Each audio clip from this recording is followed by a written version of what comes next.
Hello Keepers, today is a very special day. It's time for the Universal Orlando Annual Passholder Preview of the 2026 Halloween Horror Nights Tribute Store. So I'm here for that on this super hot Florida day to check out the preview store, see what we can see, maybe try to find some Easter eggs. You know I'm not really good at that sort of thing, but I'll do my best. Probably try to get some info for you guys as well. I'm also here to check out the props that are out already for the various scare zones and just the scenic elements. So with all that being said, let's go. Mike the Bee, the music.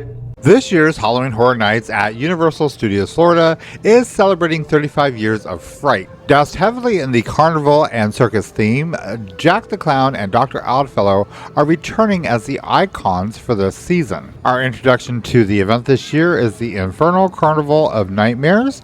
Let the nightmares begin. Jack and Dr. Oddfellow invite you to step right up and see what horrors hide in every shadow at a sinister spectacle decades in the making. Along Minion Alley, there are 6 stations that represent 5 of the IPs and houses this year, such as Hellraiser, Ozzy Osbourne, Sinners, Evil Dead Burn, and Stranger Things 5. Over in the Hollywood section, they have set up for the Sideshow of Decay, The Past Will Haunt You. In the Carnival Junkyard, Sydney Kane has opened a portal where decayed nightmares from Halloween Horror Nights past are back to haunt you. This looks like it's going to be a fun throwback to haunts of the past. There's tons of Easter eggs already, and just remember, don't feed Philip. One of the most controversial scare zones this year is Fort Nightmares, The Storm is Coming. Drop from the battle bus into the chaos of Fort Nightmares, the storm is spreading through the scare zone, bringing new horrors with it. So I know nothing about Fortnite or Fort Nightmares, but I hope this does translate well for the fans, and I hope this just turns into a good experience for everybody else. Over in the New York area, it will be transformed into Downtown Clowntown. There's a wrong side of town, then there's Clowntown. The city that never sleeps becomes a walking nightmare when its boroughs are overrun by murderous clown folk who can't wait to tear you limb from limb. Welcome to the neighborhood.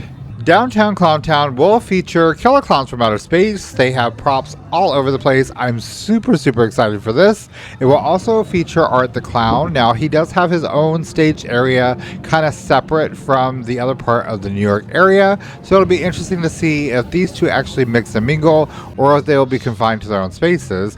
But, you know, we'll have to go and see for ourselves.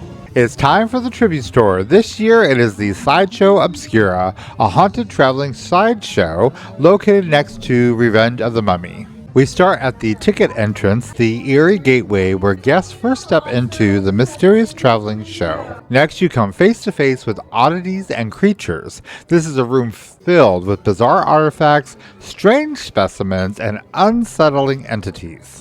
I did spend a lot of time in this room. I will tell you this is where I found Earl the Squirrel. If you know, you know. One of the Easter eggs I did recognize was this vase from last year's tribute store. There's also this picture of the Discovery group. It says it's the last known photo of them. Remember this group because later there is something I did discover of the whereabouts of the group. There were a ton of other Easter eggs and fun things to discover in this room. If you're a fan of Horror Nights and you are going this year, take your time through this room, look at everything, read everything. You're going to discover a lot. Moving on, there are some backstage spaces. These are the hidden behind-the-scenes areas of the performers. The pit where you watch Ordic the Monster Tamer do his thing is at capacity, so you're kind of forced into the next area, which is where they keep the monsters. This room is full of story. There's a huge cage where a monster has broken loose, and we see a glimpse of it on the wall from time to time. There's also other cages that have other creatures in them. Some are sleeping, some are showing themselves from time to time. There's a lot of stuff going on in this room. There's posters everywhere of the various creatures. There is, again, just so much detail and story in this one room. You will spend just as much time in this room as you probably will the first room. Leaving where they store the monsters, we actually enter the pit. You can see the shadows of the spectators in the viewing area looking down at us in a not quite safe area. We are surrounded by merchandise, but this also might be where an actual monster battle might occur, so I think we need to get out of here. We escape the pit into an alleyway that has various posters and advertisements for various things you can encounter while the Sideshow is in town. We did stumble upon the carriage of Madame Basile. Now, the Madame does have a history with Dr. Oddfellow.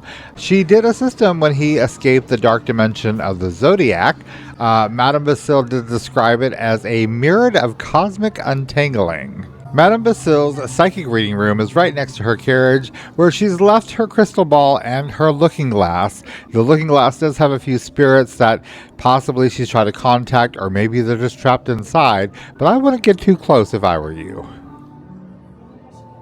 Finally, we made it to the chilling midway, the final carnival-like area wrapping up the twisted Sideshow journey. This area is just as detailed and fun as the rest of the tribute store is. They have some Killer Clowns merchandise here, and I have to get me one of the cotton candy cocoons before the season is over.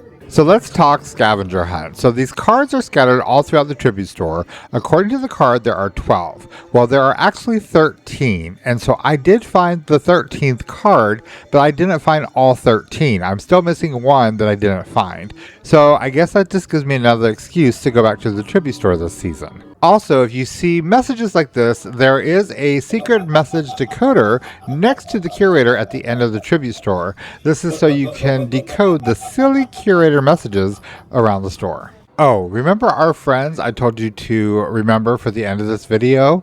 Well, I think I found them. They've been kind of shrunken down and put into the curator's collection, and you can also see them at the end of the shop. Well, guys, that's going to do it. That is this year's tribute store for Halloween Horror Nights 2026, year number 35. It actually looks really good. I am really impressed with all the details in this year's tribute store, as I'm sure most of you will be once you experience it. Let me know if you're coming to Halloween Horror Nights this year. I'll definitely be here, scattered throughout the year. So if you see me, say hi. Other than that, I want to thank you for always following along on these little adventures of mine. As always, I am Mike the Bee. You never know where I'm going to be. I'm just going to be. You be too. I'll see you guys later. Bye.